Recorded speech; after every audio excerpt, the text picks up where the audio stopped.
a success, 19 yards. Good yardage on the completion there. And when they look at the scoreboard, they do understand a field goal is not going to do them any good. My guess, they're going to press the ball downfield as far as possible, try and throw it into the end zone and get a score because they know they've got to get that done and get the ball back as quickly as possible. And he gets this inside the 35-yard line. Play action, it's Tannehill. And this heads straight to the sideline. I don't think they're going to let him get away with that. Nope, they won't. Here comes the flag.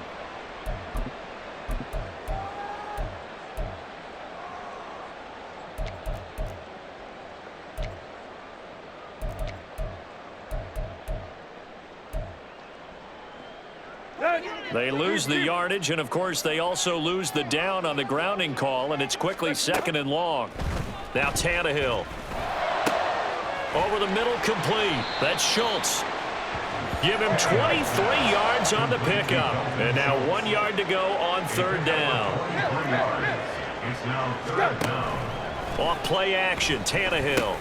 Working the middle of the field, and he's got a man complete. And he's going to be taken down with another 1st down as the stop's made at the Texans' 15-yard line. It's an 11-yard pickup. Thought they'd run it on 3rd and 1. Not the case. Clock running, under 4 to play now as they come up on 1st and 10.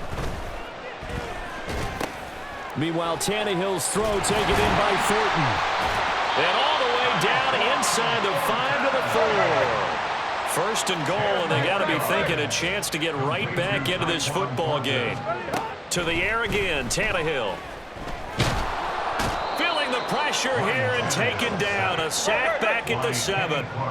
Now from the 7, here's 2nd and goal. Here's Tannehill. And this one incomplete. Too much contact to hold on to that one, and it's 3rd down. He did a fine job there of not hitting him before the ball arrived, and I've got to tell you, you can often mistime that play because of the angles of approach. When you're going to get him, sometimes you panic as well and think, I've got to be there right now. Instead, in this case, timed it perfectly and knocked it free. They'll look to throw on 3rd and goal. And this is caught for a Bronco touchdown. Tyquan Thornton, a 7-yard touchdown grab. And the Broncos have made it a one-score game again here in the 4th. Extra point by Bass, up and good. And now things get a bit more interesting here in this 4th quarter. After the touchdown, Bass to kick it away. And that one will bounce out of the back of the end zone, so we will start here at the 25.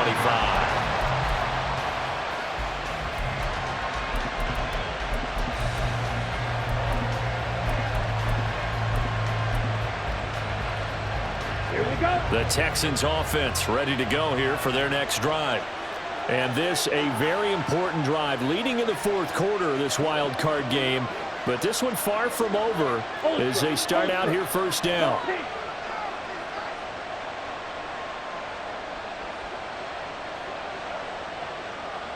On the ball. Ready.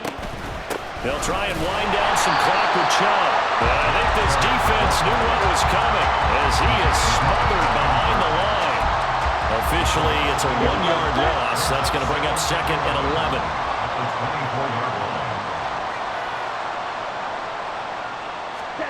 Here's Lance to throw it. And he takes a shot on the release as this will be incomplete. This a very important drive, and that incompletion leads to a very important 3rd down here if they're going to try and get the football back. Yeah, getting it back, absolutely crucial to their chances to try and win this game. I would expect a lot of pressure here. They can't afford to let them continue to get 1st downs and eat away at the clock. Now a shot taken on 3rd down, but it's going to wind up incomplete. That was for the lead right there. They know they're in a position where fortune favors the brave. So they took their shot, but couldn't connect.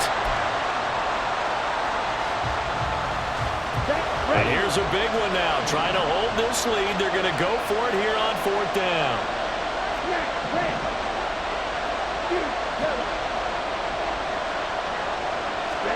And they'll go for it. Lance.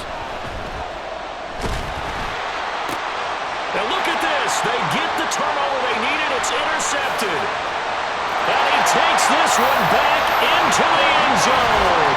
And the Bronco defense has a touchdown. So they go on fourth down. Not only do they not get it, it turns into 6 points the other way. Disastrous. And many people think you should just go ahead and knock it down in that situation. Turn it over for the offense. But I had a defensive coordinator recently tell me, we see that as a passive play. We don't do that anymore. We want the ball in our hands, and we want to head the other way. Probably also instinct a lot of times. If you see a lot of green grass ahead of you, go ahead and grab it. It's the exact right play to do. That's knowing when to break the rules and when to make a play that maybe you haven't been taught.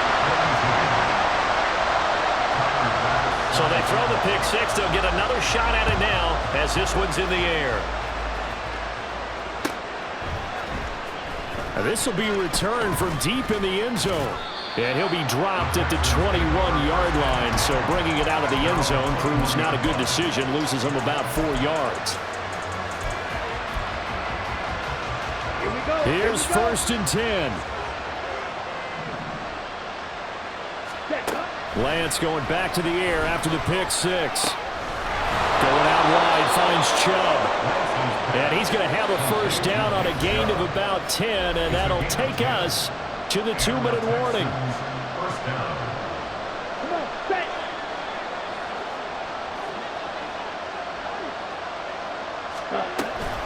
From the gun, it's a give to Chubb. And nowhere to run on the interior of that defensive line. He'll get back only to the line of scrimmage. Let's go. Here comes second down. Now Lance. And now this one may draw a penalty. He just blindly threw that one to the sideline. And yep, indeed, the flag is out. This crowd turning up the decibel level. It's third and long.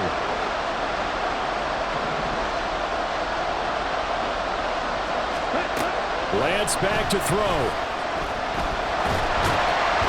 And he can't get a throw away. He's taken down. Multiple defenders getting to him there for a huge loss. Well, if an offense is going to throw the ball in this part of the field, any pass rusher will tell you that's his favorite part.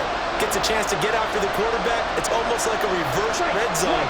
They can create points using their defense, and this time they take their man down. Now a desperation throw deep downfield. They got his man complete.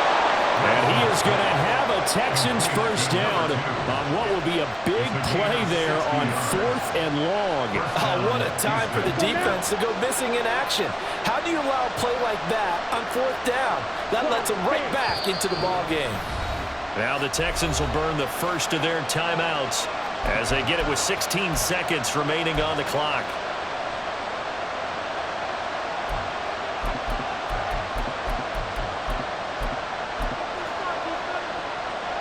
Two timeouts still in their back pocket. It's first and 10.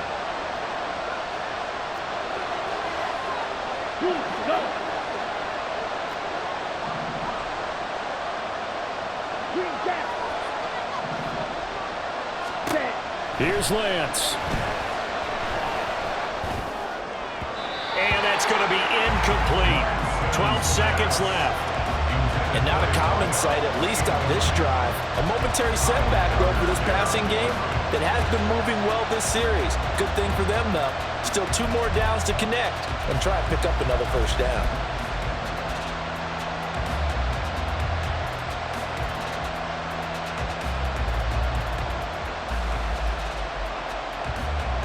Down. They'll try again here. 2nd and 10. Now they return to the ground game. Chubb. And he'll work his way inside the 30 now to the 28. Now the Texans will use one of their 2 remaining timeouts. That'll leave them with just 1 remaining in this 4th quarter of play. So here we go. Maybe the biggest kick of the game forthcoming. And with inside of 10 seconds, 8 to be precise, we get whistles and a timeout on the field. So the field goal unit is on the field as this is a big spot right here. This to potentially send us to overtime. And he missed it. It's no good. And instead of tying it up, they'll remain down by 3. Pressure kick, and I thought he was going to hit it. I thought we were destined for overtime, but not the case. Not at all, and they were already planning for the overtime you just mentioned, already saying, okay, what are we going to do if we get the ball? What happens on defense?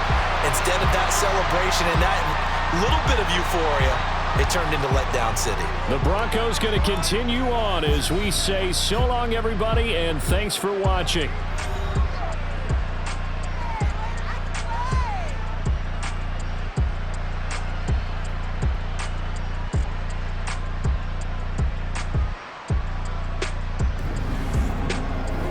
So that'll just about do it for Charles Davis. I'm Brandon Gaudin. You've been watching the NFL on EA Sports. For more, log on to easports.com. The Broncos